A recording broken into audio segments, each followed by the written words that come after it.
What is it with you? What do you got, a death wish or something? That's what it takes. I just want to race.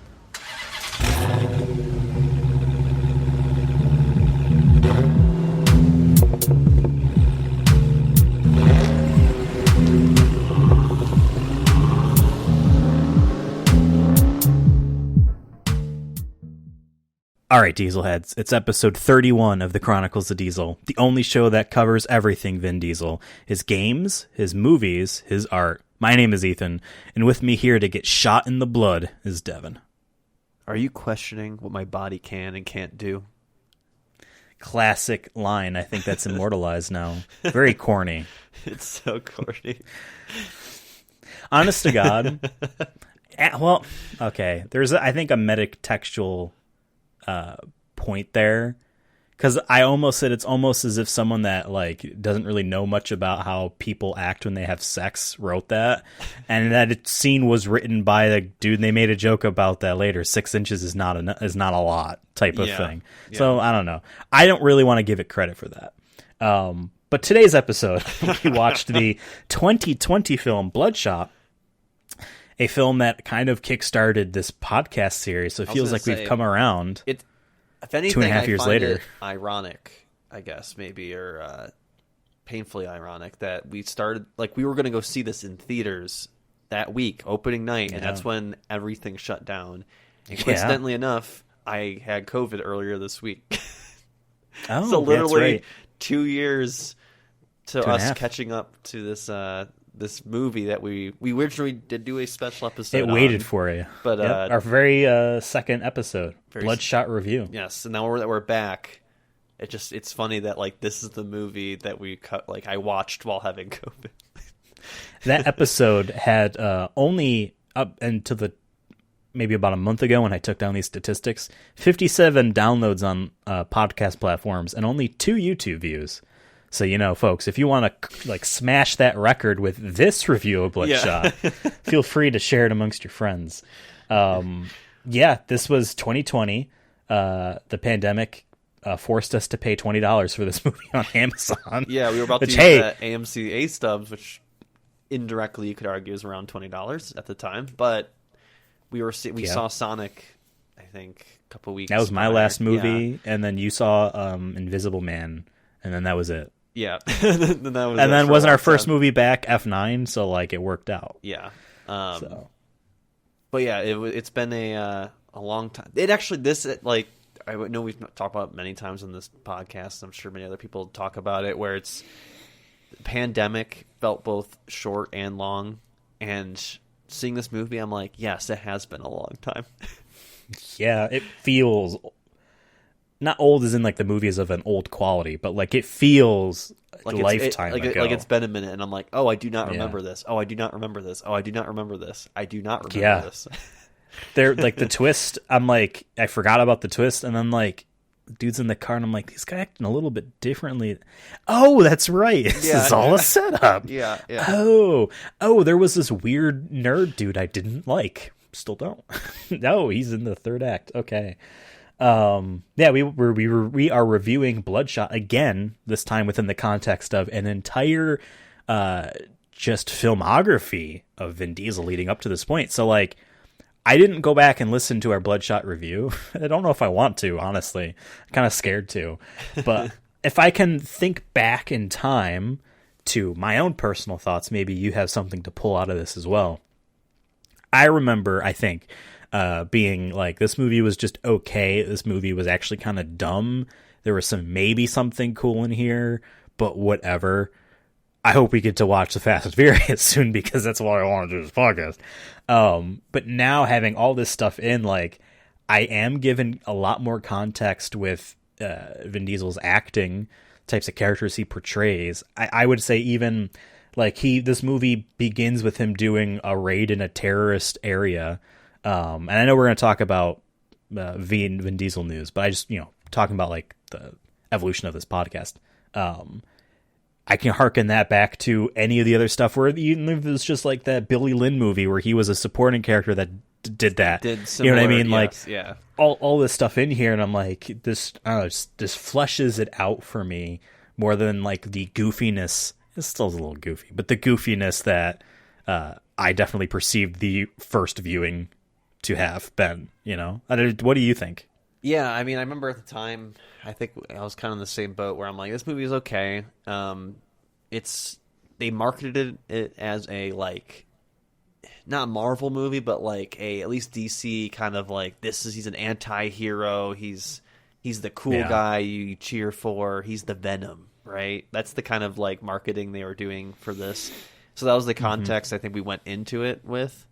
I think doing this whole podcast and then seeing everything else he's done and knowing what I was getting myself into, even though I forgot a lot about this movie, actually, it definitely changed my perspective and being like, oh, this part isn't as goofy as I thought it was. Now in hindsight, I'm like, oh, I actually do like this. Oh, is this really a superhero movie when you think about it? Really?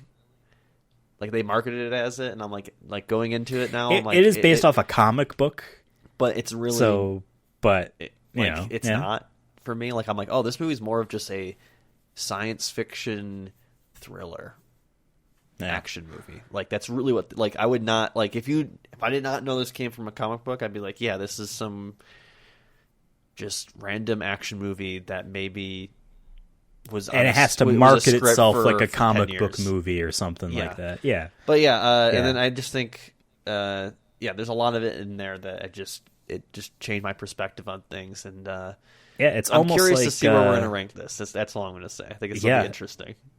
You know, it just goes to show over 2.5 years, tastes changed, opinions change. You give yourself context about something and you come away with a different experience. I mean, like, one of my favorite games of all time is Final Fantasy X, and that was the very first game as a kid when I played it that I'm like, oh, this has like a point to tell, like a message. Like, and it isn't just friends are my power, Kingdom Hearts story. Like, no, this has this has a very like anti organized religion message to it. And I'm like, oh, cool. Like, I thought that was cool. And then, like, when I became an adult, thinking back on that game, even without having played it, I'm like, thinking about it more, I'm like, it does, but then why does this character know this and still continue to push and be a part? Like okay, so even then, years later, you go back and you think about something that you liked or maybe didn't like, and you come with a different context as you grow as a person. Not necessarily saying we grow too much as a pair of people, pair of persons, in 2.5 years, but having all this Vin Diesel context paints this differently. What might have seemed goofy before has a much more appreciable angle to it. Does it sound like I'm saying you grade Vin Diesel on a curve? Maybe. I don't know. Like a Sonic game, we have thought about in the past, and now we might have the bottom of the bottom to compare it to soon. Yeah, I don't know. That's kind of what I wanted to open with, is just like, this podcast has been a fun thing to do. I'm not going to lie, though. It has been a lot at some points, even though it's just once a month.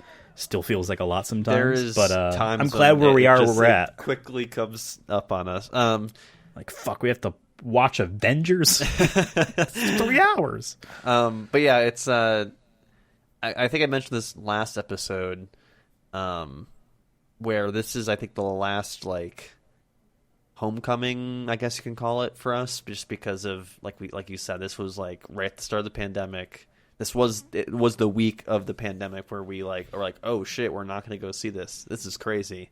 What do we do? And also, it was what you said, second special episode. It's really our second episode. Yeah. So we did a like, who is Vin Diesel kind of just episode, and then there was this one, right? Yeah, it was getting to know Vin Diesel as special episode 1, and then we had Bloodshot review special episode 2, and then like they were like a week apart. And then we had Awakenings as episode 1. Yeah, so it's like, and we had another homecoming earlier with like the Fate of the Furious, which was at that point, that's when we kind of, I think, became Vin Diesel interested fans, I guess you could call it. We became Diesel curious. Yeah, Diesel curious. And now we're full Diesel pilled at this point, 2.5 years later. But so yeah, I'm excited. Yeah. All right, well, before we hop back in time 2.5 years to talk about the film itself, let's talk about what happened last month in September. All right, yes, this is VNN, Vin News Network, for September of 2022. So how I do this, if this is your first episode listening, basically I just Google Vin Diesel and see what's happening in the news, if he's done any interviews or anything. But most of the time I'm just going directly from the source, which is his Instagram, because he speaks on there, he writes on there. That's the closest we'll get to what's happening in Vin Diesel's life. So we've been tracking this for quite some time now. We have a social media Excel sheet, and Vin Diesel has his own section on there just because he's that special to us.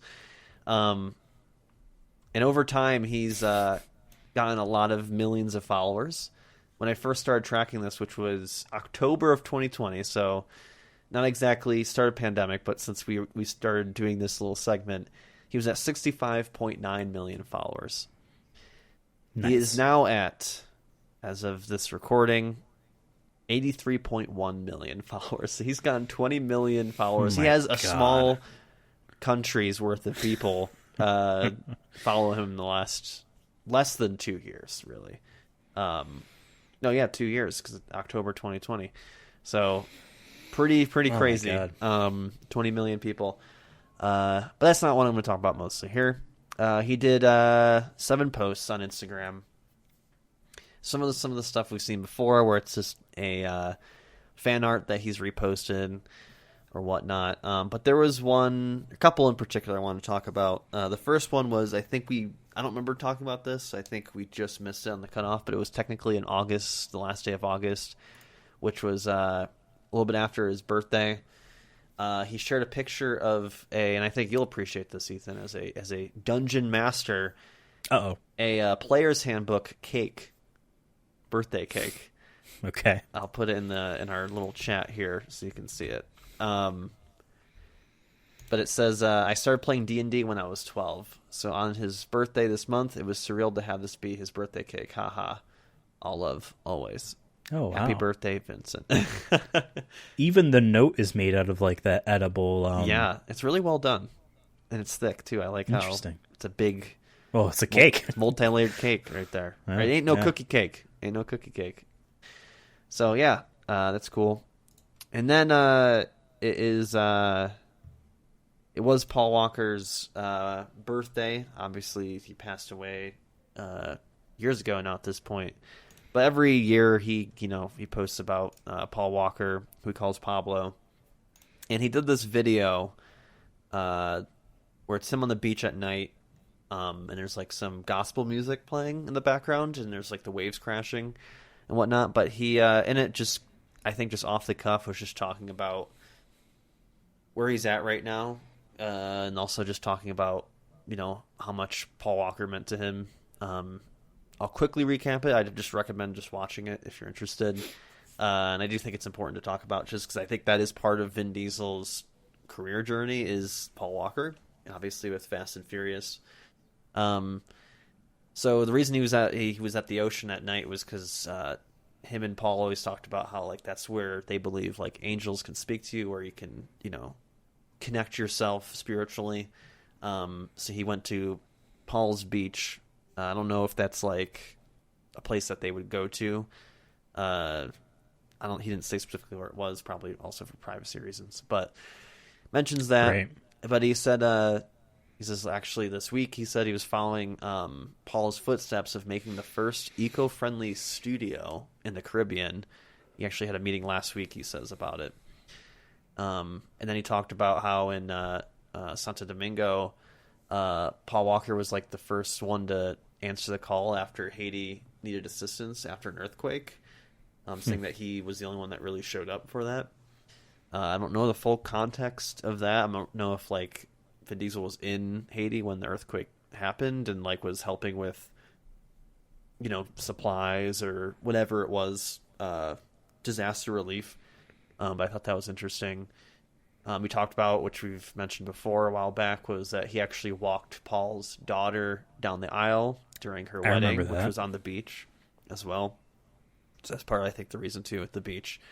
But then he says, he finishes it kind of by saying, we finally did it. We made Fast 10, as you and I promised we would do so many years ago. And I'm like, that's dope. Like, that gave me chills a little bit. But he said, I miss you and happy birthday.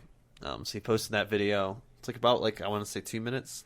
It's a longer video. But yeah, you can just tell that he was being, like, off the cuff. He wasn't, like, reading a speech or something with a group of people. And you can tell that I think he was probably just by himself, just like on the beach, just kind of just relaxing or taking in that moment. But yeah, nice. You can always tell that, like,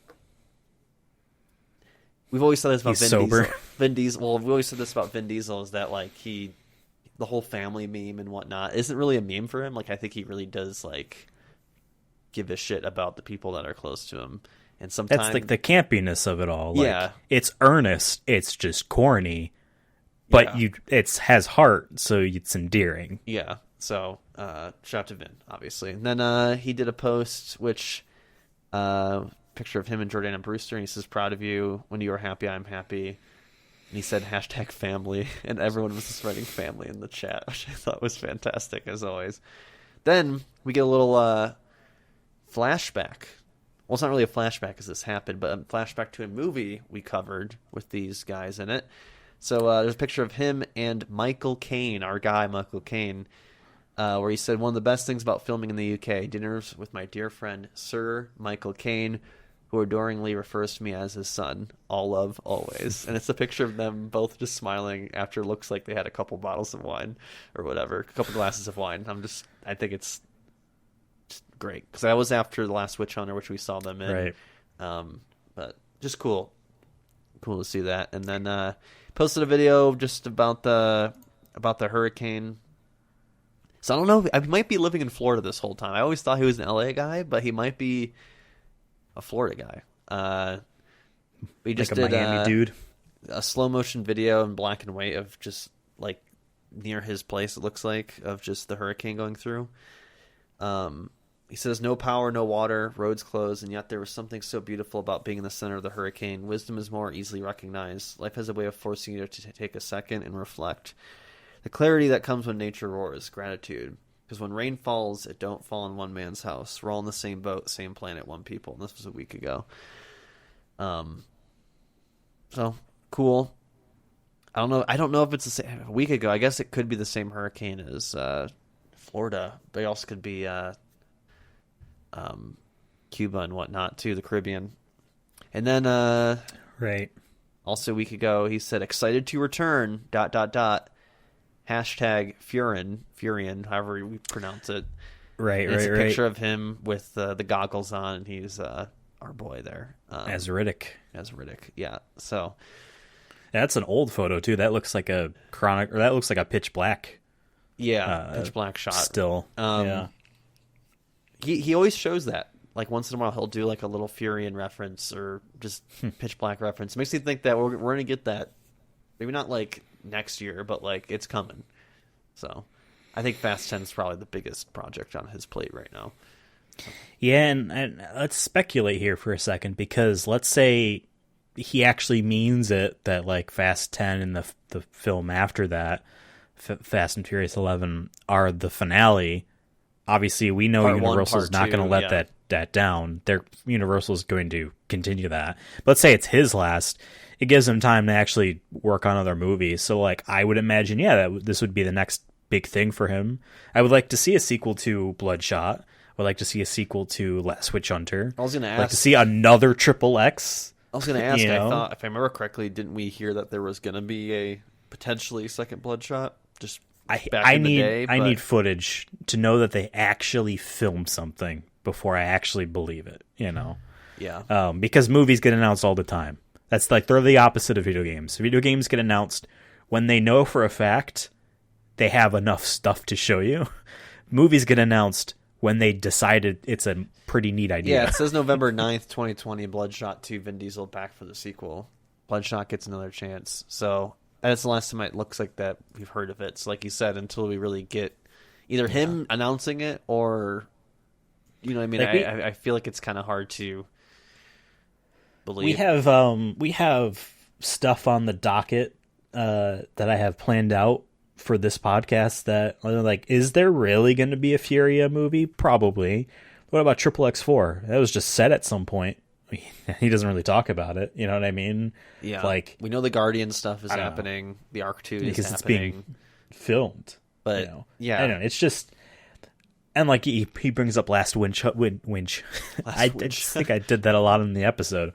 Last Witch Hunter several times over the past, few years in between then and now of like, oh, yeah, I would love to make trying to speak it into existence. But yeah, I don't really take that as we're doing we it. We would love to do this. And then, like, there's always logistic issues, money, budget, all that kind of stuff that goes into it. So... I guess we'll see. And we could talk about it, too, after we do our review of, like, what would a Bloodshot 2 movie maybe look like, too. Or where we're having not known the comics at all. Yeah. Before we move on, I just want to point out, I'm looking at this player's handbook cake again. Yeah. And now I cannot help but see that it looks like it has blue painter's tape on it. Oh, I think it's just, like, the color. I can't, it's colored icing. Like, I can't help but look at it like it's I wish I saw the other end tape. of it, because I want to see if they added, like, pages. Because it looks like the front of a book. Like, I look like I could open it. Yeah. Right? And there'd be, like, page 1 of probably 800. Oh, yeah, you make that top layer underneath the icing, like graham crack or something hard, and you can actually open it up. That'd be cool. Yeah. And then the inside's just all stuck together because it's icing. All right, let's talk about the 2020 film Bloodshot, directed by David S.F. Wilson. Do you know what this man has directed before? No. What? Should I? Nothing. This is his first film. Oh. Shout out to him. He has done on some TV shows before, nothing notable to really point out. But I have a running thing, and I will say we've had the Summer of Groot, right? A lot of my recaps have been kind of boring because whatever. We're back. I have a fun recap here. This is a fun one to do. Back. And I over the course of watching this movie and typing out this recap, I've realized the theme of this movie, and then also I'm just going to throw this out here right now. David S.F. Wilson, my man here, loves Metal Gear. This man's a Metal Gear fan, and I can tell he's a video game fan because he worked at Blur, the CG studio that worked on video games. He was previously directed over a dozen stuff for video games. Also, for Avengers: Age of Ultron, I guess Blur did. I think maybe it was that closing credits with the statue. And he was also, in 1988, for a 1987, a long time ago. he has a very few credits to his name. He was a camera operator for a David Bowie documentary called Glass Spider. It was about a tour he was these doing. are the facts I like to hear. I just love obscure facts that, like, this guy was on this small thing that maybe like a handful of people wouldn't even know about today. I'm like, that's cool.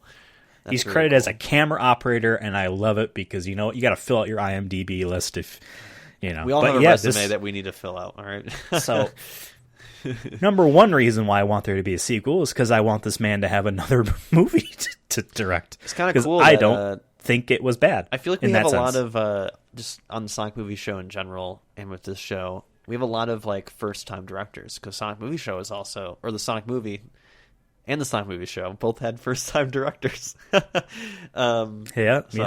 I always cheer for first-time directors. Yeah, our boy from Sonic Movie director, he did Shadow the Hedgehog, Blur. Mm-hmm. These people might have worked on the same game for all we know.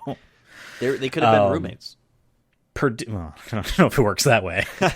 Unless you're just being, sweat-shopped into sleeping under your desk, then you're all What year roommates. did he work at Blur? Like, past, 2 decades. I was going to say, if Something it was like that. 2010, I'd be like, I don't know, man. The housing crisis was pretty bad. Probably. Producer of this movie, besides Vin Diesel, and a couple other names, want to point out Neil H. Moritz. I always read it as Mortiz. It's not. It's Moritz. He produced on every Fast and Furious movie. Okay. Producer on this one. That's what I'm like. I saw the name in the credits. Come back. Okay. He got a man. Budget. Well, actually, I'm gonna reverse this. I'm gonna tell you what the box office is, and you're gonna tell me what you think the budget is. God. The box office for this movie was a cool $37.3 million.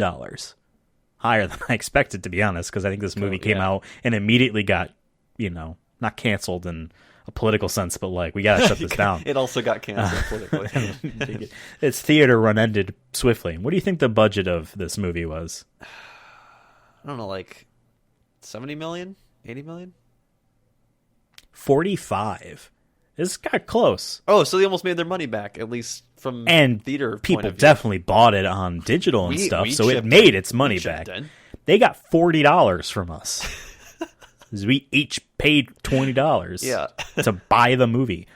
I own this movie, Spider-Man Into the Spider-Verse, Batman v Superman Ultimate Edition, and Avatar The Last Airbender. Those are the things I own on Amazon Video. Oh, and I own Fellowship of the Ring and Two Towers 4K extended editions, but not Return of the King. So interesting. I was gonna say I haven't seen that one in forever. Mine is this. Then I think both It movies, and then both of the OG Evil Dead movies. Okay. It doesn't feel fun to collect on Amazon. No, it doesn't. Prime Video. And I would have purchased Dragon Ball Z Kai if they weren't like $60 a season. Jesus. So yeah, not doing that, Amazon. All right, let's begin our recap. We open with a couple of the strangest company logos I've ever seen. Before immediately, I think was there a train at one of them? Yeah, I there was a don't train. really remember. I thought that one was cool. Just bizarre. But you know what? That's how you get your first time directing gig, is through one of these companies, right? Someone's got to do it. We are immediately graded to Ray Garrison, a.k.a. Vin Diesel, who infiltrates a terrorist meeting, in Kenya, a.k.a. hostage situation, and wins. Yeah, that's right. It was not in a... Mombasa, Kenya. Yeah. Which I know exactly where that is. Yeah. Do you? No. Oh, okay. I didn't want to... No. I couldn't honestly... I know have. where Kenya I is. Like, I have a general sense of I know where Kenya is on Africa, but... To do that and then let them be like, give me a city, I'd be like, bro, I have no idea. We used to go in the phase in movies where they would be like, Paris, France, and you're like, duh. But then, I think they got too embarrassed Mombasa, about where it. You'd be like, what? Would you know where that? Exactly, they got too embarrassed about it, so then they would just be like, London. I'm not going to say London, England. I'm not going to say Paris, France. I'm just going to say Paris. And then they just stopped adding in the country names. And you get Mombasa, and I'm like, do I have to Google this? Jersey. I don't know. New. Exactly. Exactly. There actually is a Jersey reference or just mentioned in this movie, which is funny. He goes there. He kills the terrorist, saves the hostage, I think, and he wins.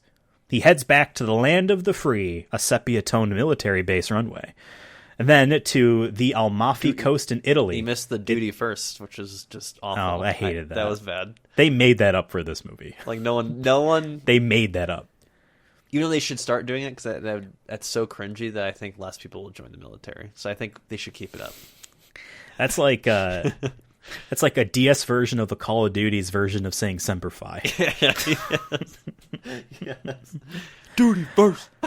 But we leave that and immediately head to the Amalfi Antifa coast. Yeah, Antifa coast in Italy. It's beautiful. Here, people live out their daily lives, fishing, talking, more fishing. Ray is with a beautiful woman named Gina. They both wear white. They get gelati and then go home to have sex in a hotel. You think someday, just once, you could come back in the same shape you left? Asks Gina to Ray. You don't like my scars, replies Ray. I don't mind the scars, I just don't like the stories they tell, Gina says. So true. This then gives us the film's theme, and as I write this out, I turn to Google to tell me more about Gina's actor, Tallulah Riley. Beyond social media links, the first 3 articles about the actor define her as, and I quote, the 2-time ex-wife of Elon Musk. What scar-filled stories must she have endured to arrive to this scene? Literally, that's all people want to talk about her. She married to Elon Musk twice. Not anymore. Twice. Okay. 2-time ex-wife. Wow. That's all she is, I guess. You know what? Good for her. I mean, obviously we're cheering for her. So get that money. Get that check. Let's move on. Assuming she got it, but knowing that scumbag, she probably walked away owing him. So you think that whole scene was just the truth of her conversations with Musk? Or maybe it might have been. Yeah. But I do think that is the theme of this movie. Your and scars you think tell Musk stories. also said, "Are you questioning what my body can and can't do?" I can see it. In the morning, Ray finds a note from Gina. She's gone to get breakfast. As he freshens up, he is attacked by armed men. They are not Gina. I don't know why I wrote that. I think I thought I was being funny at the time.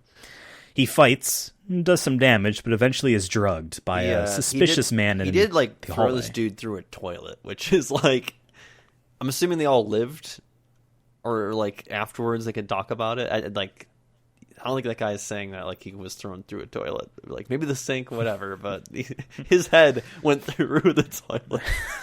Dude, you have some pieces of porcelain on your face still. That's from the sink. Oh, but my head was thrown through the sink. I mean the bathtub, concussion. Yeah. I don't remember. Waking up in a meat locker to bright lights and smells, a dipshit dances up to him. His name is Martin Axe, and he's played by Toby Cabell. Google tells us he was in a Planet of the Apes movie filmed some time ago. I don't know which one. He was in one of them, though. Yeah, he has a... I like that in this... Obviously, goes to the twist later, but, like, not remembering the twist, which I guess... I don't know if that says good things or bad things about the movie. Well, first time watching, you wouldn't know the twist, to be fair. But I'm saying, like, even though it's been 2 years, I guess is long enough, but, like, the fact I don't remember the twist coming... I don't know if that's a good or bad thing, but I'm like, I wrote, you got outsmarted with a guy wearing socks and sandals. But now I know, like why it's kind of ridiculous is because it's supposed to be to jog his memory. It's so distinct. Yeah, but I just see this and like I get there's a metatextual narrative reason as to why it's so goofy and stupid. It doesn't seem cool or even all that exciting to watch, but still doesn't excuse the fact that I find it stupid. Like I called him a dipshit, like that. His name is Martin. I did not get the Martin Axe. I did not get the actual vibe they would have wanted of. He's so crazy. You know what I mean? The dichotomy between fun pop music and the fact that he has a hydraulic needle or something. They use that to kill the cattle. Oh, in real life, yeah, that's what they use. They pop him in the back of the head. I mean, I guess it'd be instant. It's fucked up that you have a tool just for that, though. Martin brings out Gina, straps her to a chair, and impales her skull. He then kills Ray. And I forgot that, too. I'm like, oh, yeah, he's got to, like, die or something, right? Because he has the hole in his chest. Didn't have a hole in his chest in the movie, really. I really liked this, at least on Vin's end, his acting in this, because he's restrained, obviously. He's tied up. But he's, like, doing a good job of, like, trying to, like, show that he's trying to get out. Just, even though he can't, but just trying to see if he can outwill the ropes that are keeping him together. But also he's yelling at Martin X, just saying, like, she has nothing to do with this. Like, I can't tell you anything. I really do. I just am told where to go. Like, he's being actual sincere. You can tell that he's desperate, but angry and confused all at the same time. So I just want to give a shout out to Vin here, because I think this is a good scene for him. I think he's definitely the best actor in this scene. Yes. One of them's dead. The other one is that guy. And then we have Vin Diesel. So, yeah, I'd say for sure. I don't really ever want to be the type of person that nitpicks and stuff that don't matter. This was written in this fashion to propel the story. And again, there is a narrative reason for the weirdness of the scene. If he was this desperate, though, I would then follow up, be like, all right, I can still help you, though. We can still figure it out. I can get information, that type of thing. But obviously, I mean, he does say, like, I can tell you anything but that, like, because I don't know. Yeah. Anyway, Ray wakes up on a table in a cold, orthogonal room. Eiffel cables are hooked into him, and the title appears on the screen. I forgot about this entirely. I forgot literally, like, how he becomes, like, I forgot all of this movie. This part. I just remember, like, the whole, like, him figuring out he has the nano blood. Yeah, we'll talk about that, too, in a second. But, yeah, I honest to God was remembering this movie as it was happening. Or I'm like, oh yeah, the whole time. Yeah, it was this rising spirit technology, right? This is that. I think they show that at this part too, like the. We're getting there. People comment on his vitals. A woman named KT speaks to him. Guy Pearce is here playing a doctor named Dr. Emil Harting. and I immediately got him confused with both Ethan Hawke and Kevin Bacon, as I often do. Not Kevin Bacon says Ray's body was donated by the U.S. military. No family claimed him, and he's the first resurrection that they've had. Which, and we don't know Vin Diesel's full, I guess, opinion on, like, the military. I think he obviously has a general, like, respect for what people who join the army or are in military in general do, or what the sacrifices or whatnot that some of them have to do. I don't like using the term sacrifices because it's optional. Yeah. But he's also made a movie about, like, PTSD and whatnot. So I think that he acknowledges that maybe there's some fucked up stuff. I don't know how much he had. He's a producer in this movie. I don't know how much this is in the comics too or whatnot. But I just like how they just quickly gloss over that. They're like, yeah, the military just donates bodies that no one claimed. It's insane.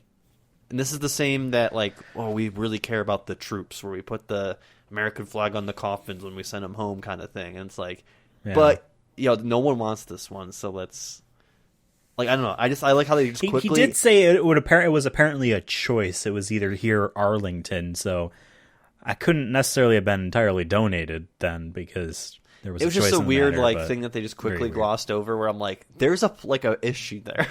There's, like, a political, conversation to be had right here, and we're just like, not his character doesn't question it. No one else in the room is like, even says, like, I think he's almost in shock that he doesn't really believe it. Yeah, it's just crazy. But it's also, just premise we move on. Premise we move on. But also, I don't know. Stuff. It's just move on. Yep.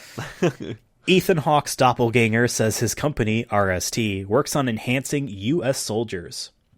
Ray has Metal Gear Solid 4's nanomachines in his blood, and they fix his little cuts for him. The hell, Doc? Yeah. If someone, I don't care if I would, like I was told I've been reborn. Anyone that comes up to me and just immediately tries to knife me, I'm probably kicking their ass.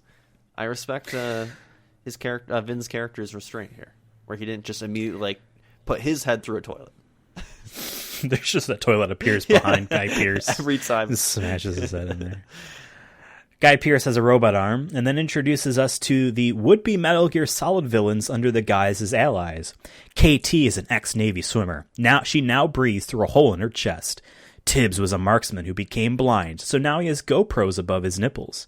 Jimmy Dalton is an ex-Navy SEAL who lost his legs, so now he has what honestly looks like regular modern-day replacements for legs. I guess they work faster. They all talk to him. I find it honestly eerie that KT breathes so slowly. Like, it doesn't open, and then it does. It's different. And then minutes later, it opens again. I find it creepy. I like how the guy who went blind... it wasn't the guy who went blind. No, it was the doctor. He mentions that, like, before all this, like, he was, like, a great tennis player. And I get, like, they mentioned later that he's bullshitting. Mm-hmm. But, like, I would just be like, just go back to playing tennis once you figured out all this technology instead of working for the military-industrial complex. I don't know. Yeah, at the end of the day, he's literally doing this for money. Like, you have a super robot arm, keep playing tennis, unless that's cheating. I don't know. Oh, probably. Let's be honest here. Just don't use that arm, but then that would be the point. That's why you got the arm in the first place. I just have a note that says, bro got back to playing tennis, then instead of feeding the military-industrial complex. Then he went to feeding the military-industrial complex. Ray doesn't believe this reality, and he is scared to accept it.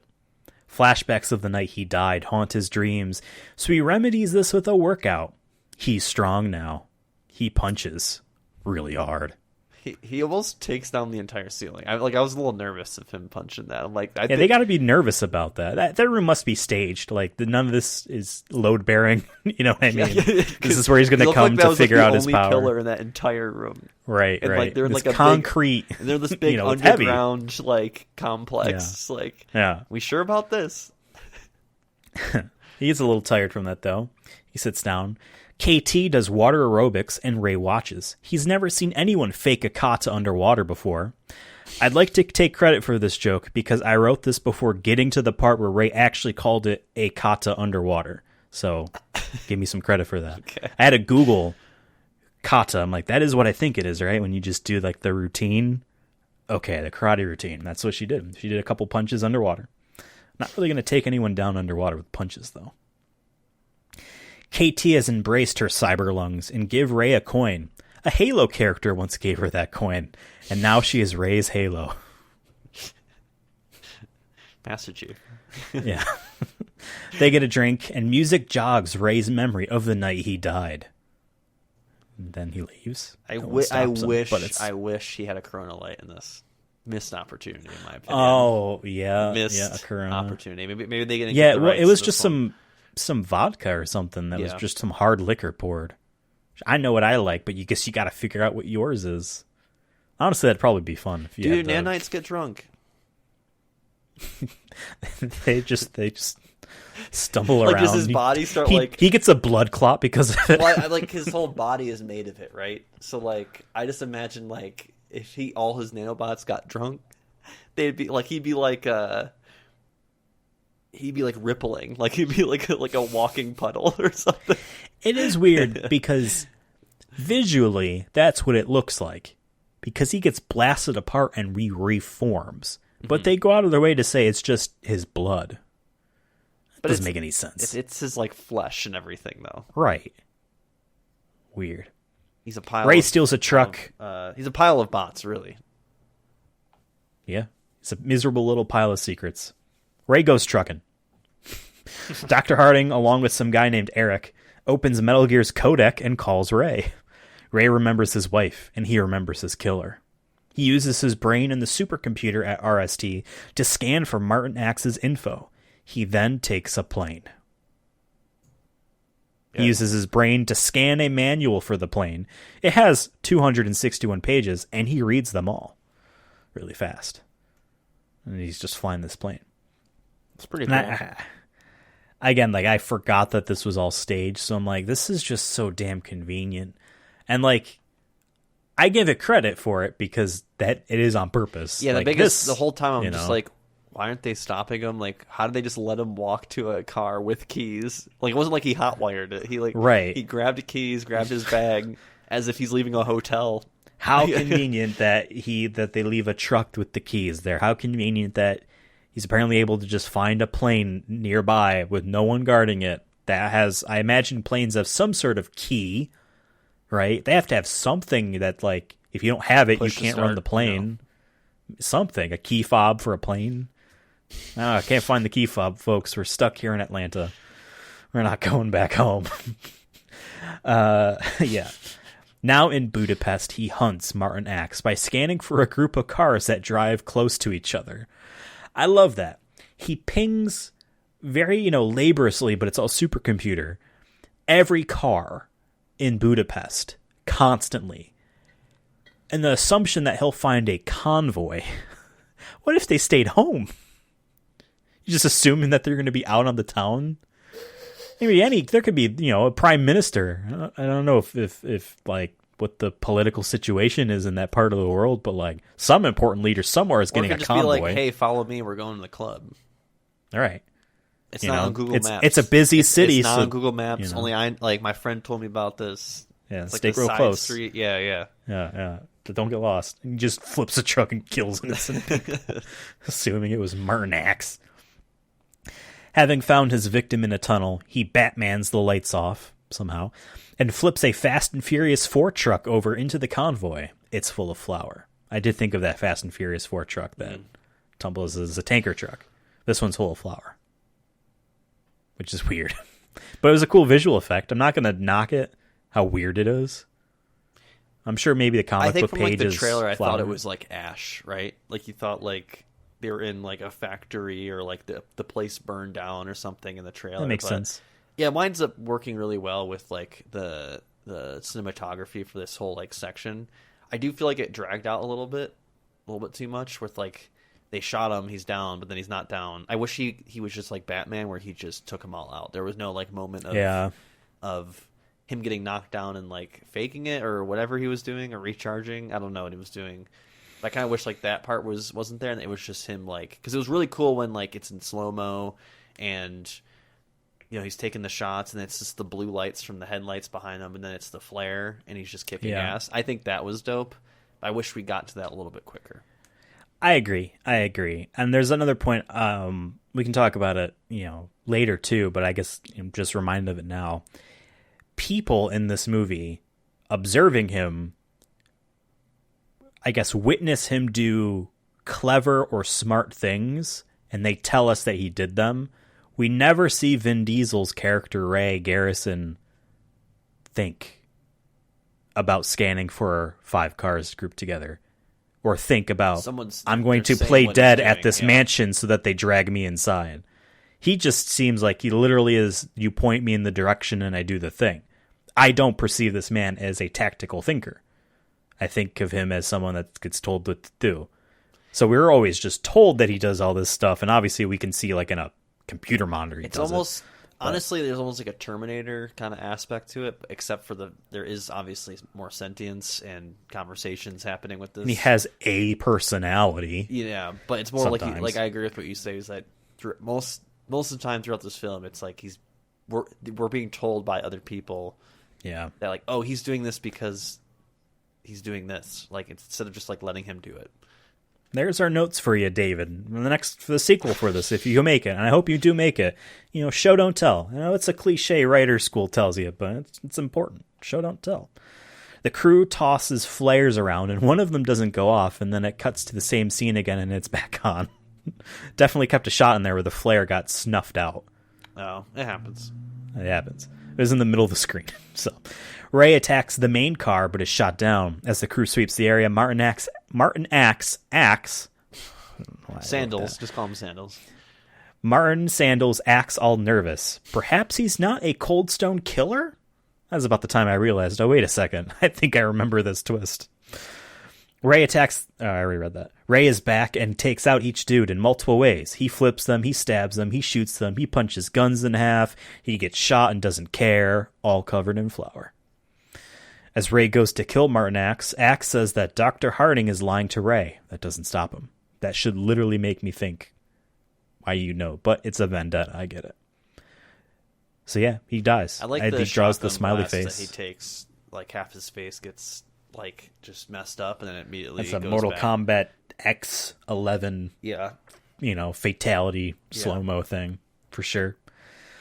The cyber crew come to pick up Ray, and KT drops a hint that she knows something. I'm done too, or something like that. She says something like that. As Ray lies down to recharge, Jimmy Dalton goes full evil monologue. He tells Ray everything, and then resets Ray's memory. And I don't like this character. He is not even paper thin. He's one-dimensional. He's a line. He's just the bad. I don't like this character. Just the annoying, like, cocky asshole. Yeah, who thinks he knows better. If he was in charge, we've definitely blah, blah, blah. seen this in other types of these types of movies. I'm sure this has been in one of the Alien movies. It feels like, or just there's always that one guy who thinks he knows better than everyone else. Zombie movies will have someone like this occasionally, usually on the enemy team. Yeah, or it's always like, and that guy always betrays you at some point, or is selfish in some regard. So, I'm sure Alice has killed this man 3 times in Resident Evil movies. Yeah. Like the trio of witches or trio of bitches, whatever he said in that last Resident Evil movie.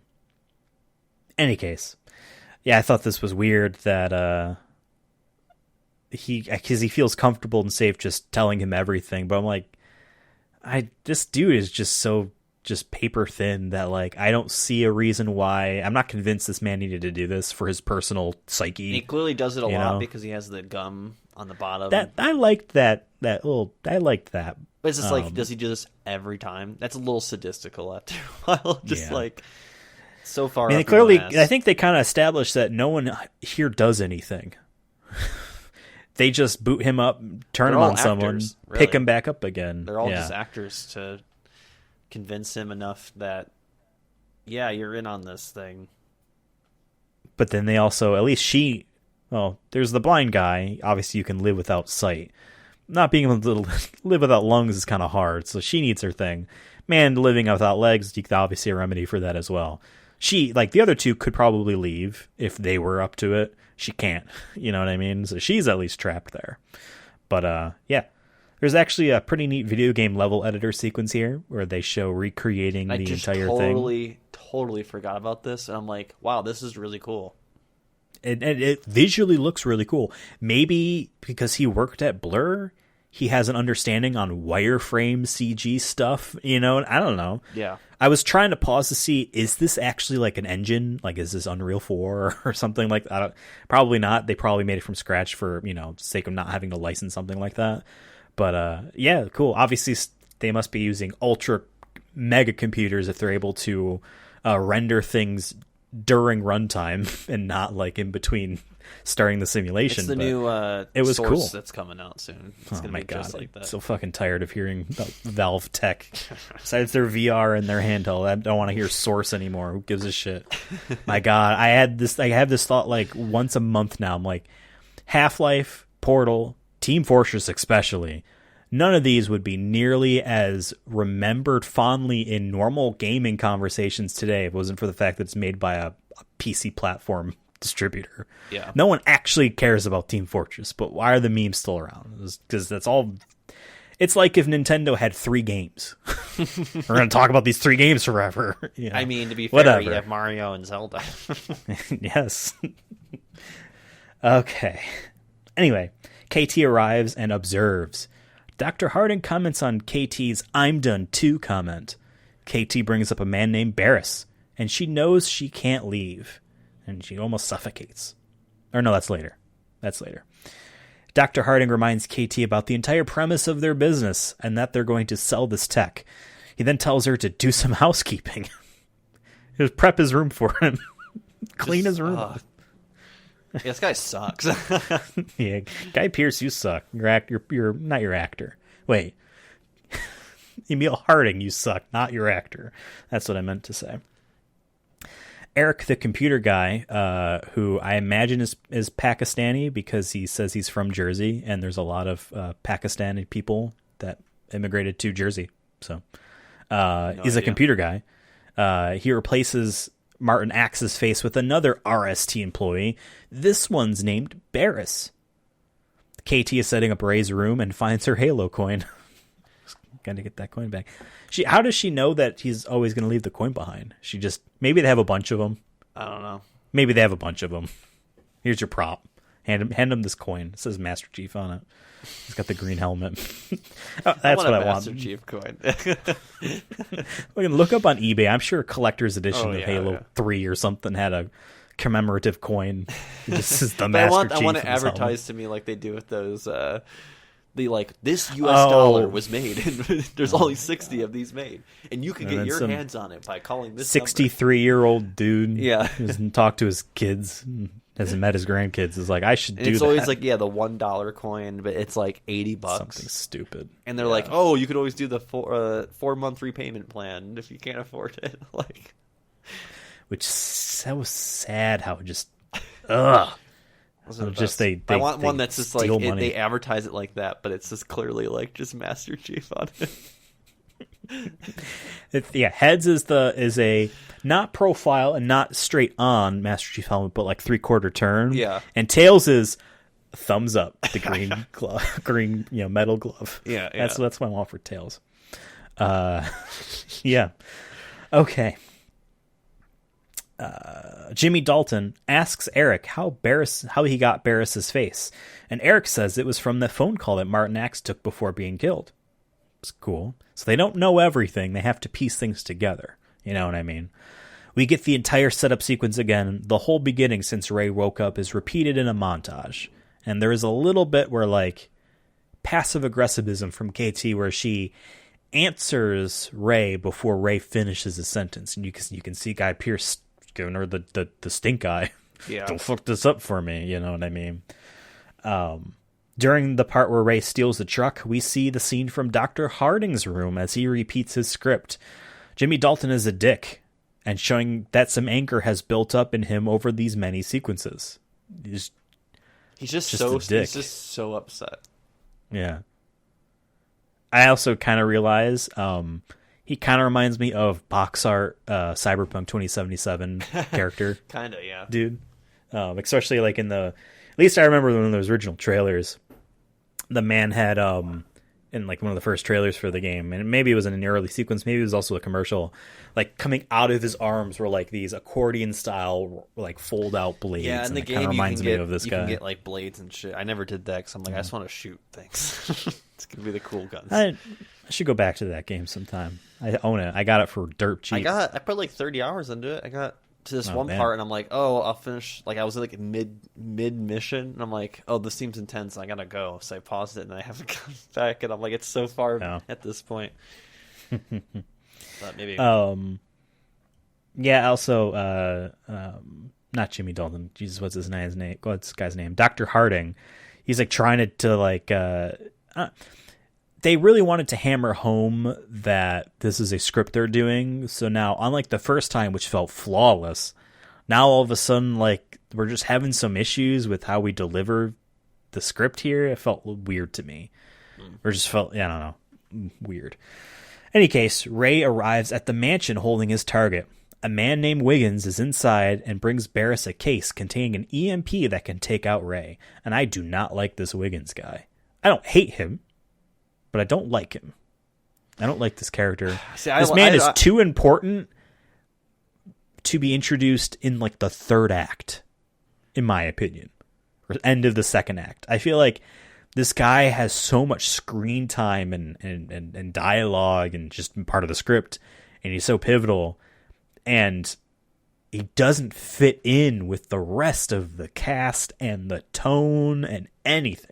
Honest to God. See, I don't hate the man. I like him. I like a good hacker who's just so cocky, but also just doesn't give a shit about like what's really happening around him. He's just trying to move on. Also, I could be biased because I think he has the best outfits in this whole movie. I'm always a Vin Diesel fan. I'm not a hater of Vin Diesel, so like I always just naturally just love when a man wears a tank top. Or white linen. No, I just liked his. Like he had this nice sweater, and then he had this nice suit at the end.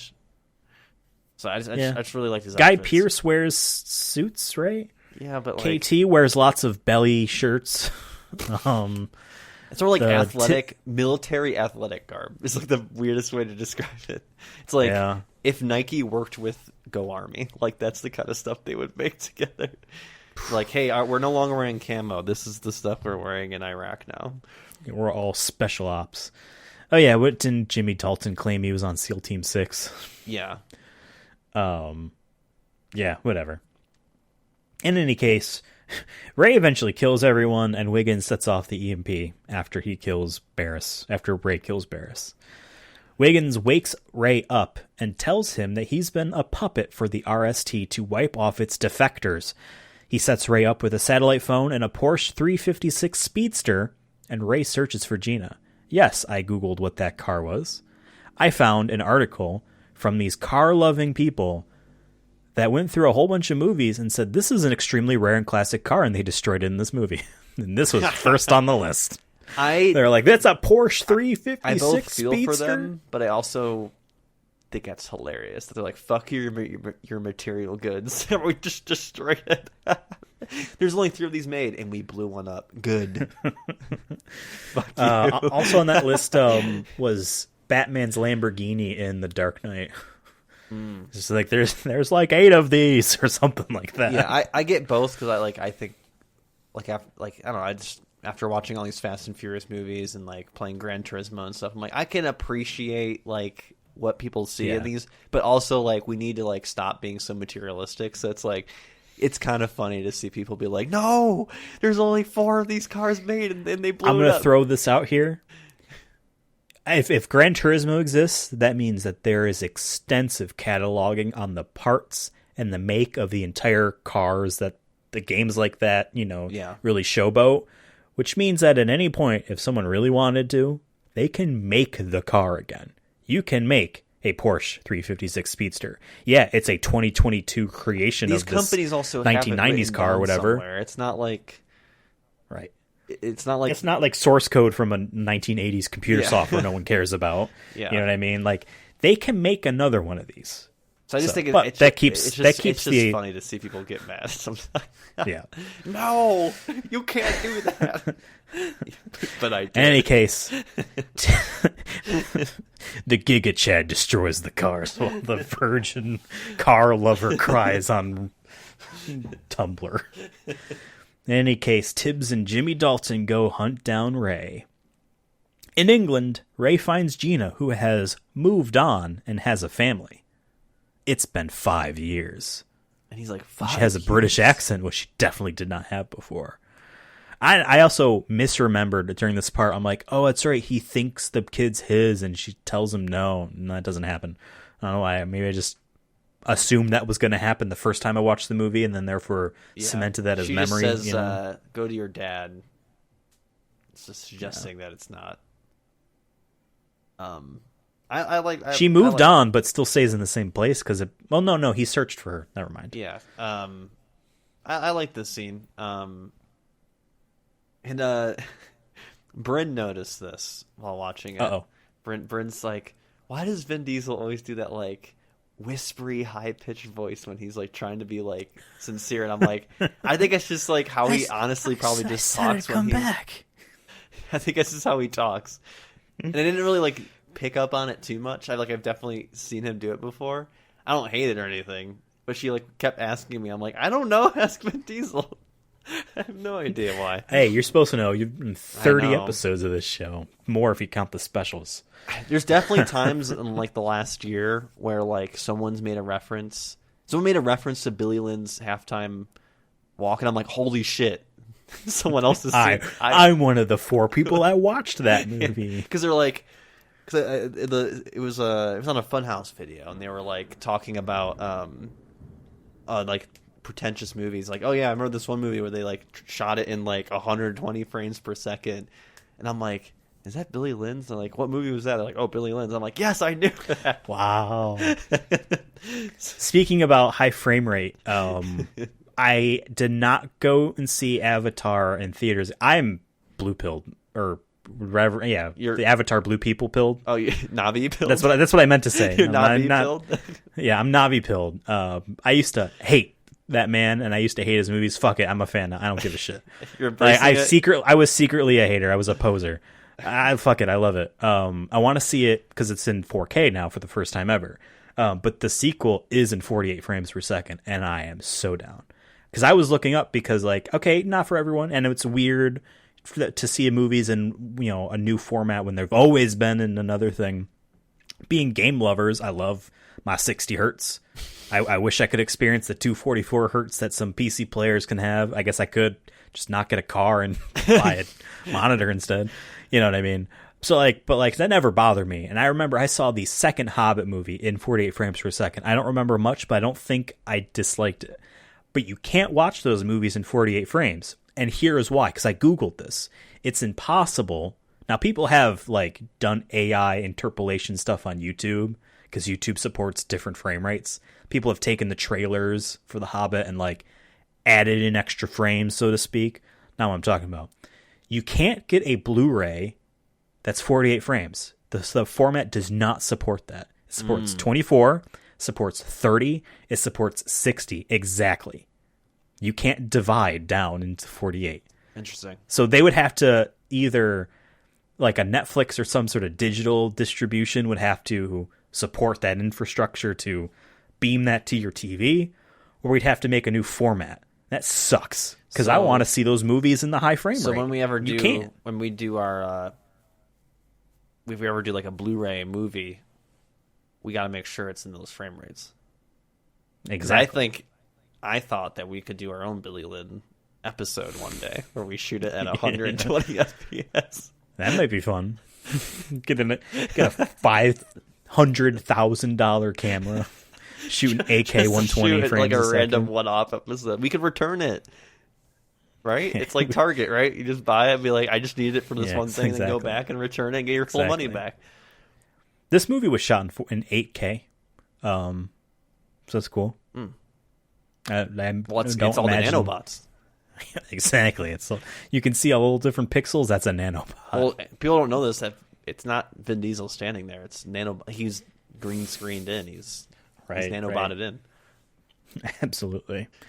Just like every time someone needs to hold like a door open or a wall that's collapsing, behind a green screen, it's, the character's in front of a green screen. Behind the green screen is Jean-Claude Van Damme doing the split and holding it in place for them, Exactly. It's like this craziest tweet he did years later showing Wonder Woman 1984's truck scene, saying it was him holding it up as a joke. Like, man has lost his mind. The cocaine has destroyed his ability to remember things. And that's why we love it.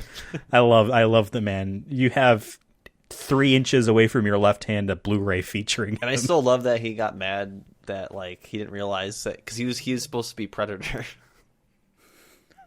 and he didn't realize he was going to be invisible. So he quit. Oh my god, I did not know that. Yeah. That's awesome. And that was a high testosterone set to film on. I know. Tensions are definitely high. Carl Weathers, Arnold Schwarzenegger, and you have Jean-Claude Van Damme. I didn't even know that's news to me. Yeah, there's a good fact for you. Yeah. Wow. In any case, this entire conversation happens between Ray and his ex-wife.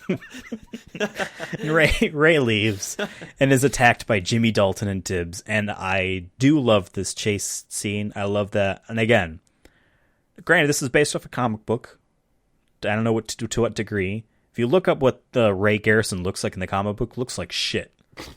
In my opinion, it should just be Vin Diesel.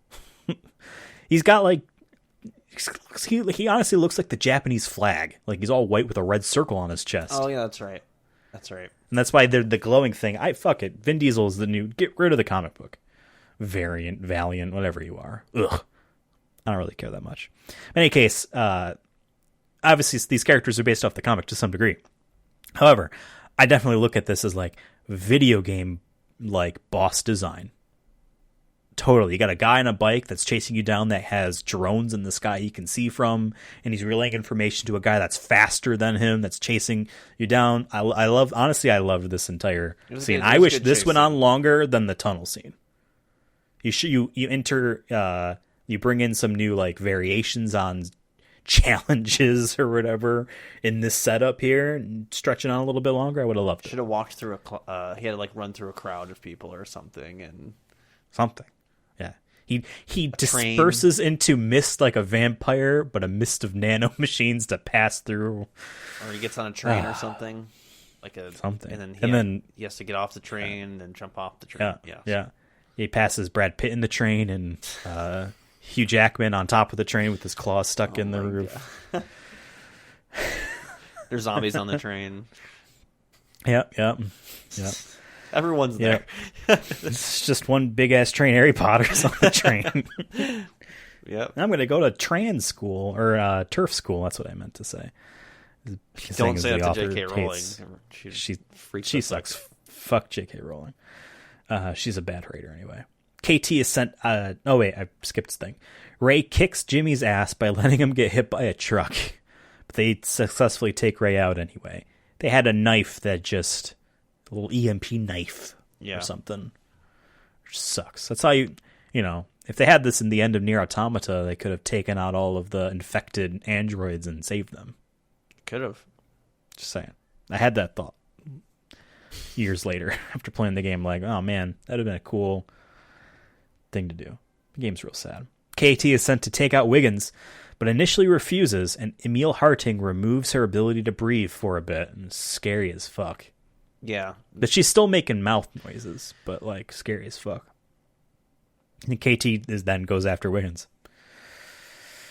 Ray wakes up in cyber limbo, aka neural space. Emil Harting is here, and he turns this void into Italy like he's from that Dragon Quest movie. Immediately what I thought of, building this like the end of the Dragon Quest story. I tell you, because that was based off Dragon Quest V. Like yesterday or the day before, I started to play Dragon Quest V through an emulator. I was like, I'm just going to give this a shot. Like, it's all going to be in Japanese, but it's going to be fighting. I'll figure it out. All openings on a boat, and I don't know who I'm supposed to talk to. I'm like, this is dumb. There's a DS version, I think, that's in English. KT claims that Wiggins got away, so now they have to run the sequence again to get ready to hunt down Wiggins. What a conundrum. That is also like, it does mean that Guy Pearce's character was telling the truth, because he was like, this is the last time. And I was like, no, it's not the last time. He's just stringing them along. That's why it was the last time. Yeah. He was killing off all his other coworkers. And he's got one more person now. They don't have the budget for this. KT breaks into some VR room and hacks the sequence. Wiggins then also does some hacking, and he stops the sequence. They have a hack fight, right? No, they were helping. Like, she's allowed him in, I think. Oh, that's right. I'm too far ahead. I'm thinking of the hack fight later on. Oh, yeah, it's later on. Wiggins then also does hacking and stops the sequence. I just read that. Harding attacks KT with some hacking, but she is now hack-proof, and then smoke bombs him. Now, cool visual of her putting on all these, Aerodynamic?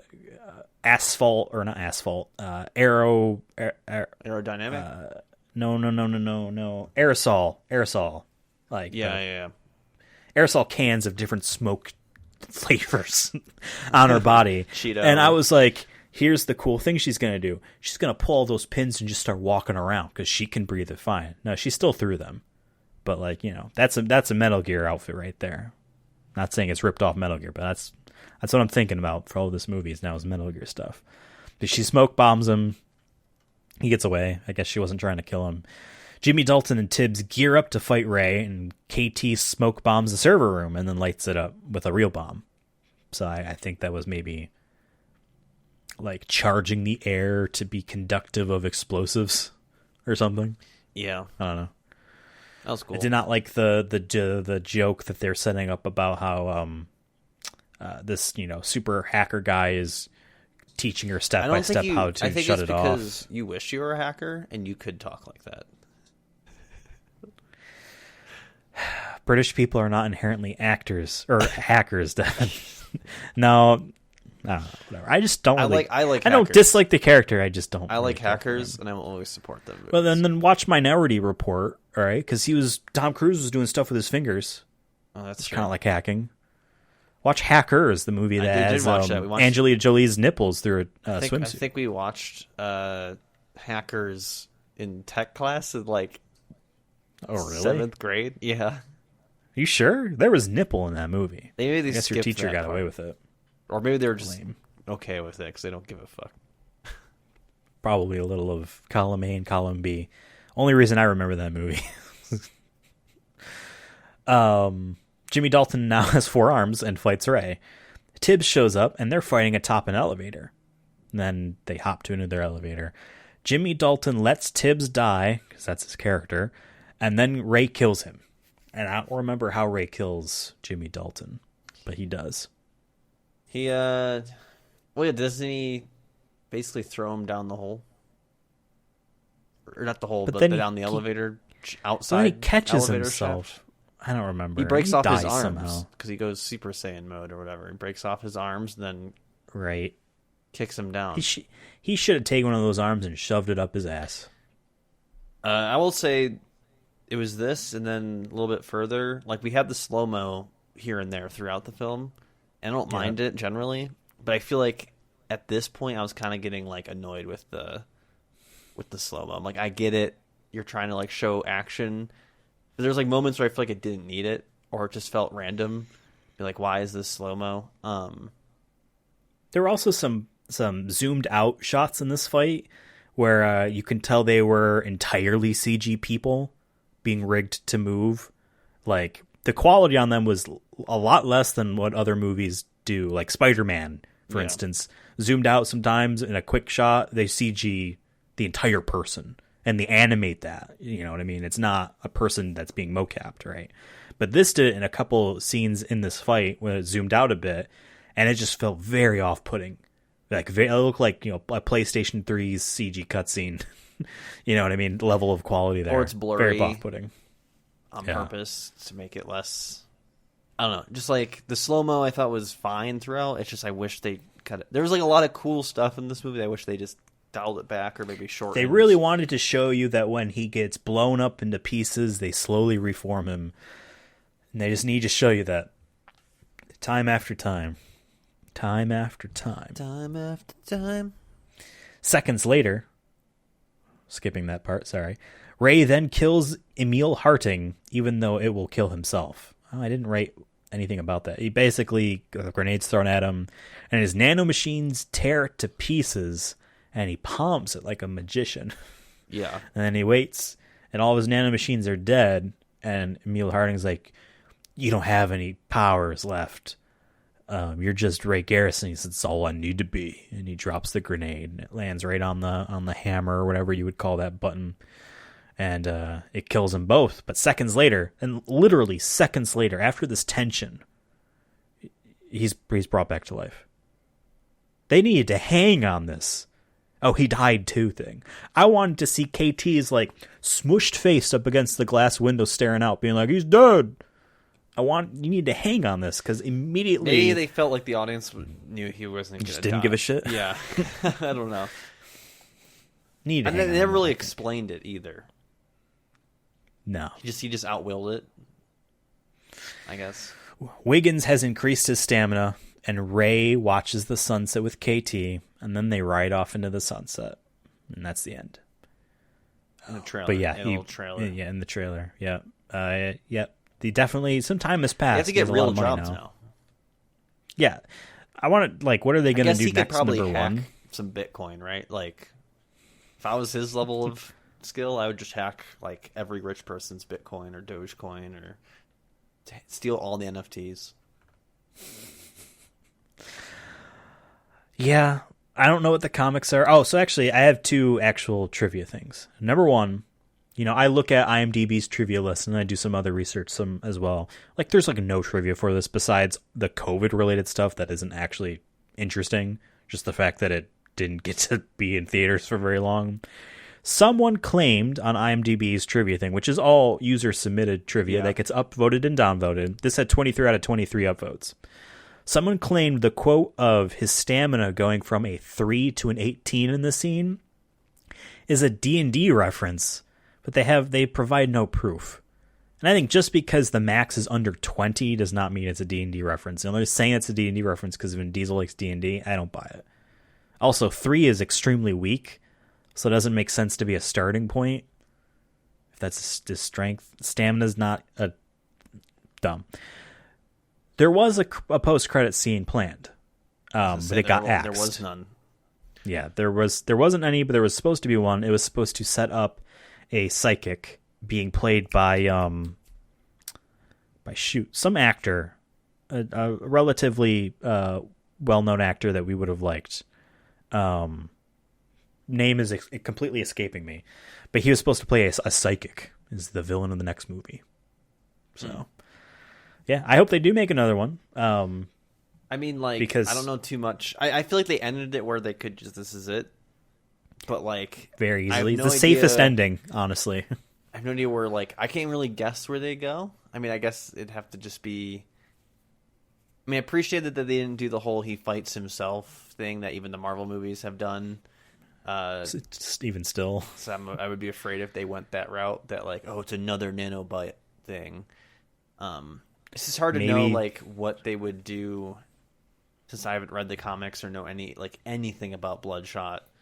It's like different with like Spider-Man, that like even if you maybe not have read every comic, you know a lot of the different villains you could choose There's been from. cartoons, and there's been video games, and action figures, and cereal boxes, and you understand. So I could be like Scorpion.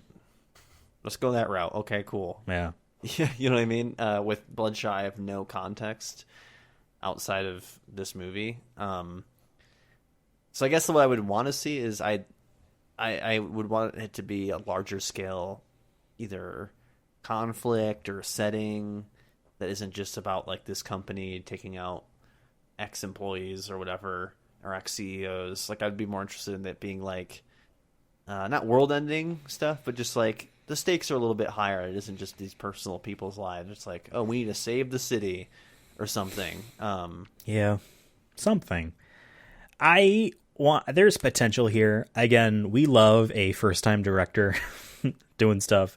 There's creativity there that is very easy to squash in this cold industry of Hollywood. Not Hollywood actors, but like what people actually say are Hollywood elites, the people that own these companies that big get to decide, all this stuff. Like, it's very easy for someone like that to be like, Bloodshot didn't make money. I don't care if it was COVID. No. Vin Diesel, I don't like him for personal petty reasons. No. Like, I want to see it continue. Because, again, I saw video game aspects in this. I don't know what the comic books are like, but I saw video game aspects in this. I saw a dude that worked on video games that made a video game movie, sort of. And I want to see more. I want to see Vin Diesel in another movie. I've liked, like, in now seeing it the second time, and I guess I don't know if this is a good or bad thing. I didn't remember most of the movies, like the big twist or whatnot. I remembered mostly the beginning and the end. I didn't really remember any of the middle. Like, I did not remember the motorcycle chase at all. I did not remember, like I said, the twist. I remembered the tunnel scene where he gets his face blown off and whatnot. I didn't remember it dragging out as long as it did. I wish he was just more like Cutthroat, where he just killed all these people real quick and did the damage. So for me, like, yeah, I would like this to see be like a platform and built upwards. And I think it'd be fine if they don't necessarily go the superhero route, because like I said, this doesn't feel like a superhero movie to me. He doesn't feel heroic at all. Doesn't feel like it. Like I said, I think this is more of a science fiction action thriller film. Really, like, it talks about some interesting aspects of, like, knowing your reality and the nanobites and there's even a joke at the end of, is this a simulation? But it's clearly meant to be a joke. But even then, yeah, you have your reality can literally be controlled by someone else. Type of stuff, cyberpunk stuff, Matrix. I think this is a really great origin movie to launch the actual franchise called Bloodshot, if that makes sense. Like, I think this is a small. Like, I know you didn't see the sequel, but that first Deadpool movie was a small movie, intentionally for budget reasons and other things, and risk adverse producers and whatnot. But that became a humble launching ground for the real franchise. Same thing, honestly, with the Sonic movie.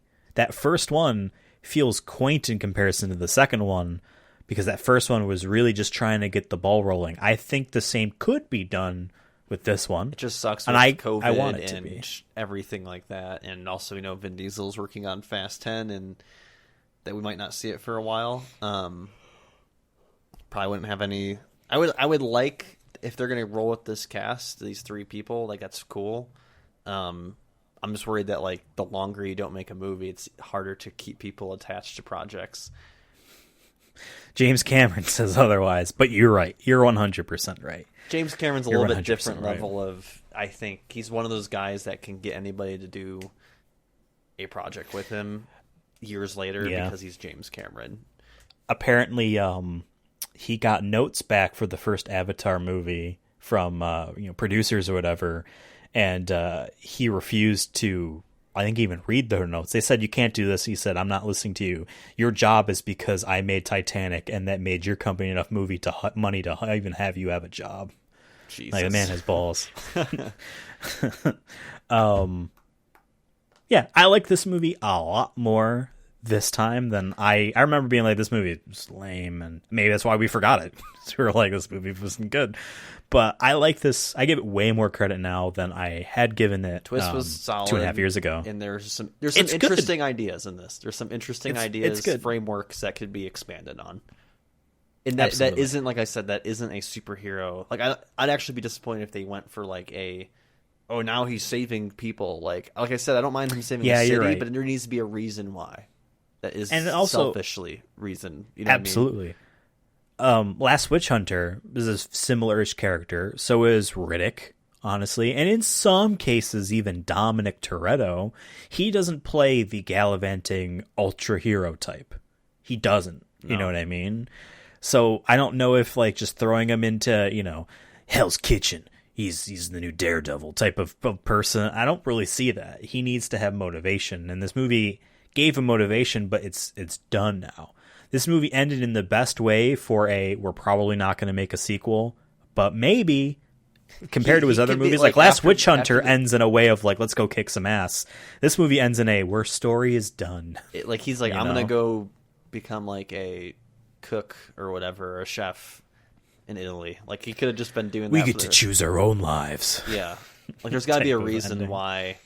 Honestly, they could even do like this is all a simulation too. Like you just said, like I wouldn't even really hate that. Like I'd be like, cool, as long as the next premise you're setting up is good. Yeah. In any case, I think we've exhausted our discussions on this movie as itself. Now it's time to rank it in 2 different lists. Yes, that's right, folks. We have 2 lists here on the Chronicles of Diesel. If you haven't listened to the show before, I'll break it down for you. First list is very simple. The movie ranking list. How is this movie compared to the other movies as a movie, or as a video game, or as a single, or a theme park ride? As a thing. Or a motion we're comic. Comparing it to other things. Other things. And we also have the Vin Diesel performance ranking list. How does his performance as Bloodshot, aka Ray Garrison, compare to Dominic Toretto, etc. in other films? We'll talk more about our specific opinions on him in a bit.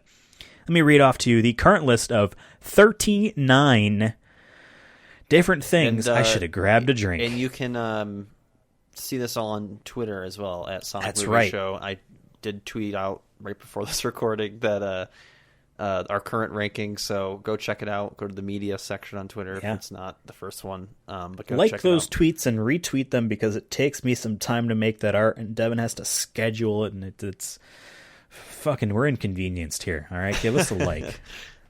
No, it's not that big a deal.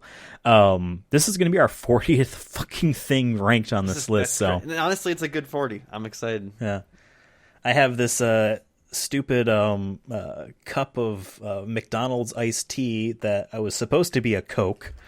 Still sitting on my desk 2 days later. I should probably dump that down the sink. I don't have anything to drink here. My mouth's going to get cotton mouthy as I read this list. All right, movie ranking list. Yeah. I probably do have a good amount of secondhand smoke from being a kid. All right. Movie ranking list is as follows. Number 1, Guardians of the Galaxy Volume 2. Number 2, Guardians of the Galaxy. Number 3, Saving Private Ryan. Number 4, Fast 5. Number 5, Avengers Endgame. Number 6, Avengers Infinity War. Number 7, The Fate of the Furious. Number 8, Fast and Furious 6. Number 9, Furious 7. Number 10, Triple X. Number 11, The Fast and the Furious. Number 12, Triple X, The Return of Xander Cage. Number 13, Ralph Breaks the Internet. Number 14, The Iron Giant. 15, Riddick. 16, Awakenings. 17, Fast and Furious. 18, A Man Apart. 19, Find Me Guilty. 20, Boiler Room. 21, The Chronicles of Riddick. Number 22, Pitch Black. 23, The Last Witch Hunter. 24, The Fast and the Furious Tokyo Drift. 25, Vin Diesel. 26, Billy Lynn's Long Halftime Walk. 27, Knockaround Guys. 28, Wheelman. 29, The Pacifier. 30, Babylon AD. 31, Los Bandoleros. 32, The Chronicles of Riddick, Assault on Dark Athena. 33, The Chronicles of Riddick, Escape from Butcher Bay. 34, Multifacial. 35, The Chronicles of Riddick, Dark Fury. 36, Strays. 37, Wiz Khalifa featuring Charlie Puth, See You Again. 38, Fast and Furious Supercharged. And 39, Riddick, Blindsided. That's a long-ass list. Yeah.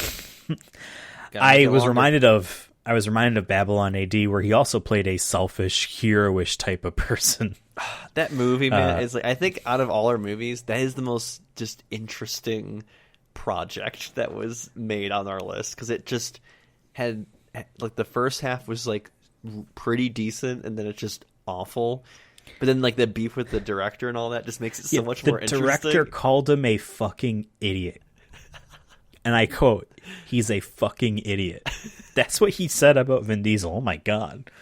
This French man wanted to make love stories or something like that and got roped into some... And wasn't that also like a comic book or a book?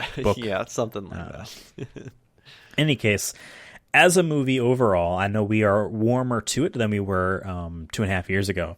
I don't necessarily think it's the best of the best. I don't even think I would have put it above Triple X Return to Xander Cage at number 12, but this is definitely a good movie. I think it's top 20. I think sits easily within the top 20. If we look at number 20, that's Boiler Room, better. Number 19, Find Me Guilty. I like this movie more than that movie, although that movie was enjoyable. And always we have the issue of recency bias. Just, let's get that out of the way. Absolutely. We're always going to have that because it's been a while since we've seen Find Me Guilty. Yeah. This is one of the few movies we're watching that gets a second chance to redeem itself or increase its rating or decrease it. Yeah, Find Me Guilty was what? Episode... I don't even know when. I can't even think I can. Because find that was when he plays the Italian. Yeah, it was the that was it was a movie. solid movie though. It was like I don't think, but like I would say this was one that's shorter, much more my kind of speed. Man, that was April of last year. That was episode 13. That feels like a 2020 episode, not 2021. God damn. That's crazy. Yeah, that was our 13th one. It was 1 year, and then we did that one. Yeah. So that was that episode, or I think it's ranked 19. I think it's up above that is A Man Apart. I like A Man Apart less than I like Riddick, or Jesus, Bloodshot. I like Bloodshot more than A Man Apart, but I don't think I like it more than Fast and Furious. Yeah, I think there's this. We've talked about this too in the past, where there's like almost sections of this ranking. Like there's like the S and A, and then there's the B and the C, maybe D and E and F.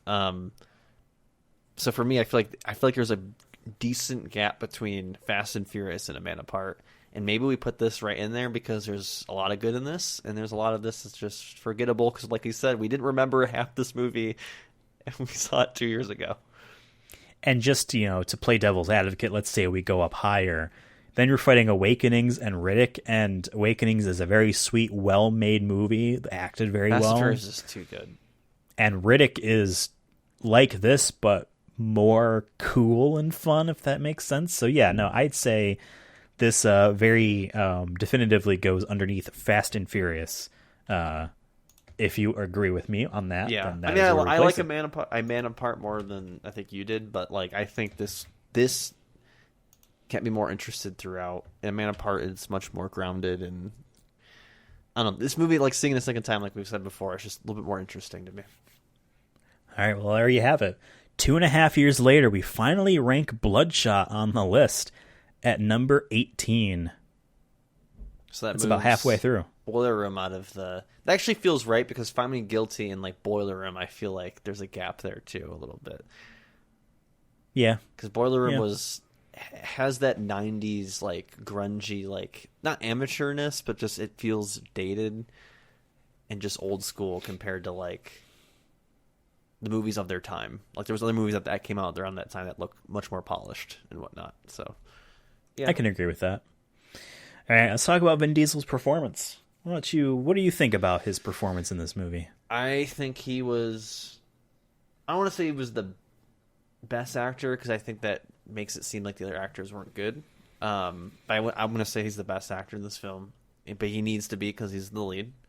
We've talked about that when we're grading our Vin Diesel rankings, that we talk about how if he's the lead, he has more pressure to be the best, to lead the film. And also, this isn't his first rodeo by any means, so we have higher expectations in that regard.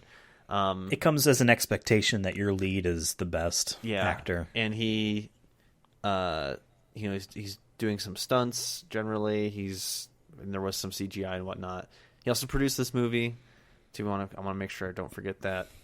We don't really know the extent, but still, he's more involved than just being a lead. But every scene, I feel like he did his job. I feel like he did really well, like during the meat locker scene there where he's getting tortured or whatever. I feel like that scene really stands out for me.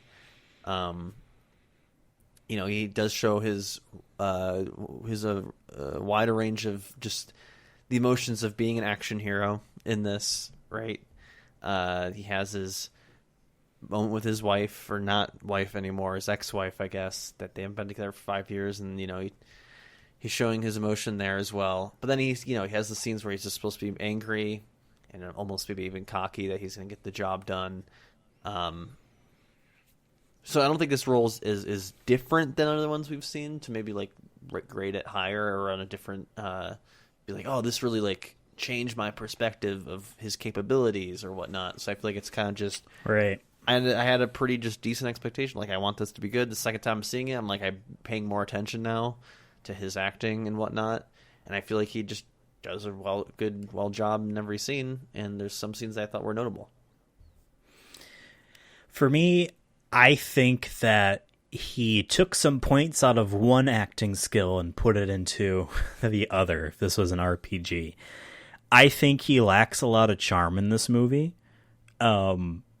But on the flip side, the element of the stone cold badass exuberance you need to have in his types of roles is better than in other ones that he's done. What you mean. Yeah. He's more charming in The Last Witch Hunter, but I feel the badassery more in this one. That makes sense. Yeah. Babylon AD, very similar in the sense of not that much charisma in terms of, his character's portrayal and all that stuff, but also less badassery. So I think, above in that part as well. He's not Dominic Toretto levels of charm, and that outweighs so much badassery, which he also has because he drives a Dodge. And does and lot Riddick of stunts and Riddick is also the almost zero charm. He's got like a little pulse every now and then on that heartbeat monitor, but then there's a lot of just focus and ice cold killing, mind games he does with himself and stuff like that, mental gymnastics, right? So like, well, I don't necessarily want to say that this is easily one of the best performances he's done. I think that what he has to remove, or what he does to get to the part where he's at, has to take something away. So I think this is one of the better classic sides of Vin Diesel, where he's just a badass, no nonsense character, but it does lose that charisma to it. So I don't know if I would necessarily say I like him more than Riddick, whether that be in the Chronicles of Riddick or Pitch Black or Riddick. Definitely more than the video games. I don't know if I would say I like him more than Last Witch Hunter's character, whose name I forget, and I'm going to forget Ray Garrison too. I'm just going to know him as Bloodshot and Vin Diesel. Bloodshot guy, yeah. Yeah, the Bloodshot man. And he's in some side roles, Billy Lynn's Long Halftime Walk. Not much is there. A lot of heart. Obviously, Groot in the we've been Grooted for this year. We've been bark pilled on him. You know what I mean? Like, the summer of Groot has come and went. Well, we're gonna have the Christmas break of Groot soon. I'm not a hater. It's just I think we got a lot of Groot back to back. Yeah, the summer of Groot. I have some trouble placing this movie on the Vin Diesel performance ranking. On the one hand, I want to put my money where my mouth is and say I do like him more in this time around than I did before, and place him in the top 10. You got to read them off, though. You got to read it off, though, because people don't know. Oh, you're right. I should do that. Oh, fuck, I got to read the list again. 39 things. Here we go.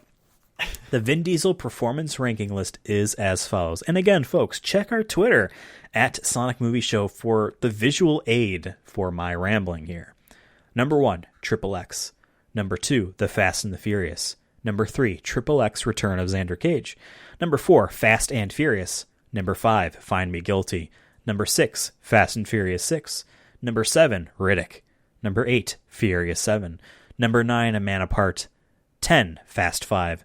11, The Last Witch Hunter. 12, The Pacifier. 13, The Chronicles of Riddick. 14, Babylon AD. It's up there that high. 15, Billy Lynn's Long Halftime Walk. 16, Los Bandoleros. 17, The Fate of the Furious. 18, Guardians of the Galaxy. 19, Guardians of the Galaxy Volume 2. 20, Boiler Room. 21, Multifacial. 22, Pitch Black. 23, Knockaround Guys. 24, Strays. 25, The Chronicles of Riddick and Dark Fury. 26, The Iron Giant. 27, Saving Private Ryan. 28, Vin Diesel. 29, The Fast and the Furious Tokyo Drift. 30, Avengers Infinity War. 31, The Chronicles of Riddick Assault on Dark Athena. 32, Wheelman. 33, The Chronicles of Riddick Escape from Butcher Bay. 34, Ralph Breaks the Internet. 35, Avengers Endgame. 36, Riddick Blindsided. 37, Fast and Furious Supercharged.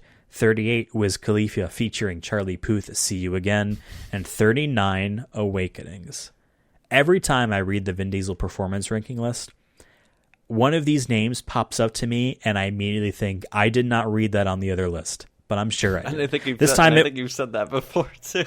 I've said this almost every time. This time it was Wheelman, where I'm like, I didn't say that. And as I'm reading The Chronicles of Riddick Escape from Butcher Bay, my eyes are darting over to the left-hand side to find if Wheelman got deleted off the list.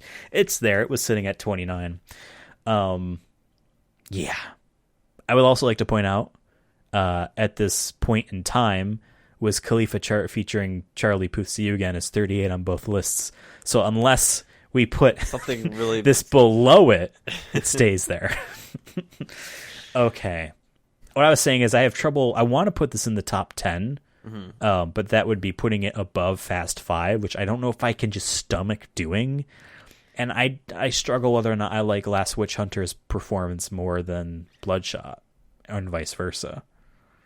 Where are you thinking ballpark wise? I think The Last Witch Hunter had more charm in it, and that's what I like more out of Vin Diesel. I want him to be more not so about the badass and cold stone, super serious all the time. And I did like that in this movie. There is some scenes where there is emotion. There's more of a range than just what I've seen in like Riddick.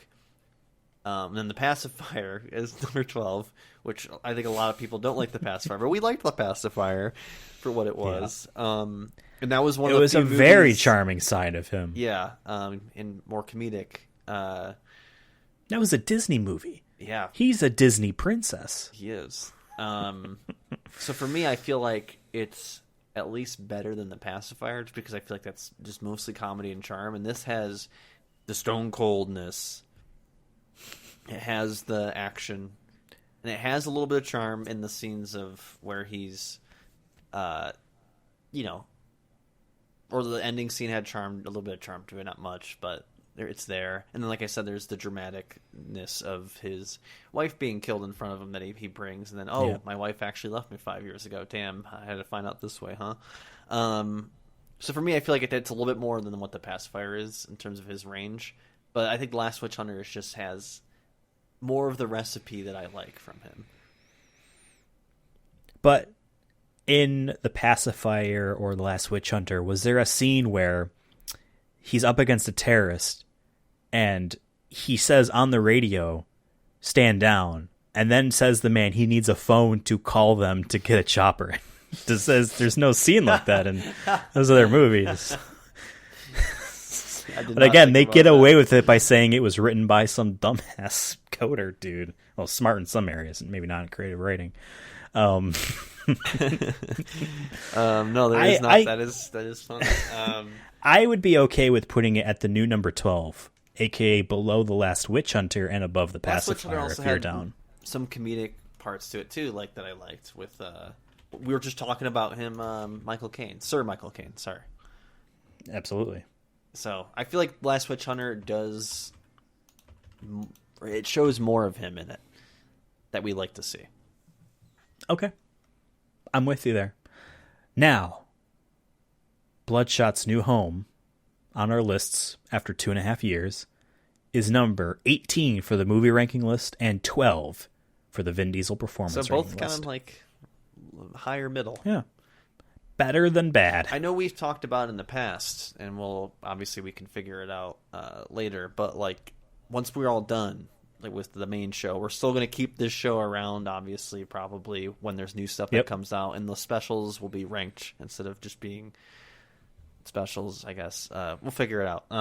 Yeah, we'll tell you on our final episode. I want to see at the end from our last episode, I want to see like maybe a list that's compiled of both combined. So here's how I envision that.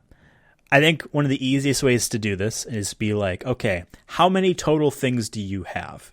Let's say that right now there's 40, right? So the thing you have ranked at 40 gets 1 point. Yeah. The thing you have ranked at number 1 gets 40 points, right? You add the points from both locations, and that's how you rank it. We can do that. I think it makes sense to do that when we catch up, in quotes, in December with F9, where we rank F9, Thor, Love and Thunder, and I Am Groot. I think that's something we'll do then. And then we can just easily add things in as we go. But yeah, it feels good to come home with this podcast. We're still, a couple more feet before the finish line. We see the light, but it's... And then honestly, it's a race that never ends. You don't just stop running. I mean, I did, but you don't just stop running, right? It's always just the next big thing. So there will be more and more things in the future. Honestly, as well. we're living this podcast 1 mile at a time. Damn. Next month in November, Fast and Furious Crossroads, a delisted video game. You have to buy a physical copy. Out of everything we have left if you want a on legitimate this list, this is the one that could potentially be low on both lists. It could be. We'll see. From what we've read and heard. I watched a preview. Oof. So, but it's made by Codemasters. And they make like Dirt and some good racing games, I think. I didn't play any, but we'll see. Give it a shot. We'll see. Also, it's short. So if you are going to play it for this, I think it's like maybe 6 hours at the most. So, we'll have our review for Fast and Furious Crossroads. Exactly. But you're in control. You are the captain now. We'll see you next time for another episode. Have a fantastic day. Bye.